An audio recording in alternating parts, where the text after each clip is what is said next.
بسم الله الرحمن الرحيم داوديال كسو دوادا ورئيس جارة أو عاصمة الجمهورية جيبوتي هوتيل كوكيالي كامبيس عن كلية لناي مدحونها الجمهورية الفدرالية الصومالية حسن الشيخ محمود كسو دو مدنا مدحوني تلفزيون كقرن الصومالية ما تصنتها عادي مدنا مدحوني وحن دوني وبحرين إن كورنتو وقشطات كتير جيبوتي oo si aad u qurux badan lagu soo dhaweeyay qornaansho qof walba oo ama joogay ama wadaawaday uu dareemi karo qiimaha ay leedahay markaad aragtay soo dhaweynta inta leeg muxuu yahay ra'yiga ka qaaday jamhuuriyadda Djibouti bismillah alhamdulillah wassalatu wassalamu ala rasulillah Djibouti dabcan waa dal aad iyo aad walaal ah waana dalkii ugu horeeyay soo booqdo si rasmi ah anigoo madaxweynaha jamhuuriyadda Soomaaliya jamhuuriyadda federaalka Soomaaliya oo ku meel gaar ahayn madaxweynaha ku meel gaareen markii ugu horeysay dalkan imaaday ahayd runtii anagu muraad baan u nimiday ujeedaan lahayn markaan imaanaynay ujeedooyin kale oo fara badan oo aad u qurux badanna way nooga soo baxeen dalkan waxaan u nimiday madaxweynaha jamhuuriyadda Ismaaciil Umar Geele iyo dawladda iyo shacabka reer Djibouti inaan ka warbixin ka siino wadadii la soo maray meesha hadda la joogo iyo sida aan rabno inay wax ahaadaan oo aan qorsheeynu yahay ayaguna aan weydiisano wixii talo iyo ra'yi ah oo ayna siinayaan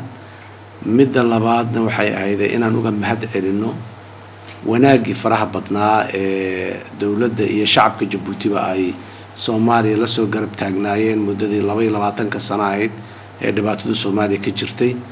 ayadoo oo Djibouti ay mararka qaarkood u qaadatay risk in ay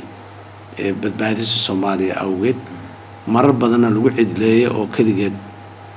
hawl aad iyo aad u culus lagu daayay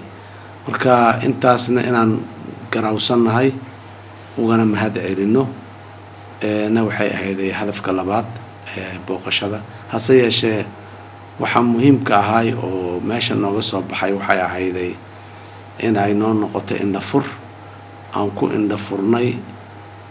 dal dhisan oo shaqaynaya oo dawladnimo uu u dhameystiran yahay oo wax qabanaya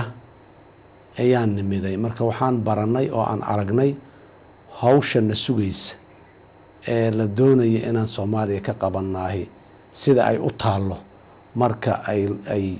joogto dal shaqaynayo runtii waxbarashayno ahayd meelo aad u badan u balaaran oo dalkan ayaan soo booqanay oo aan isleenahay waa waxa Soomaaliya ay u baahan tahay oo aan isleenahay waa waxa Djibouti aad ka kaashan kartaan marka booqashadaani sidaasay ujeedooyin annaga kala hayno markii hore u nimida meesha kuwa kalena waan oo ka faa'iidnana waan ka helnay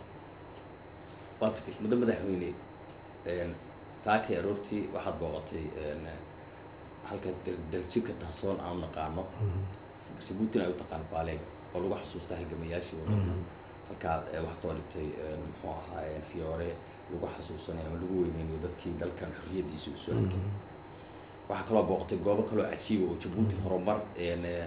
qaar ka mid ah wadamada Afrikaan gaarin xitaa ay ka gaartay marka loo eego dhinacyada isgaarsiinta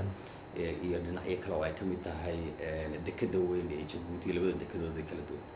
markaad aragtay muuqaalka iyo meelihii kala duwanaa maanta soo aragtay ma muuqataa in ay tahay dardaaran ah Soomaaliya dariiqan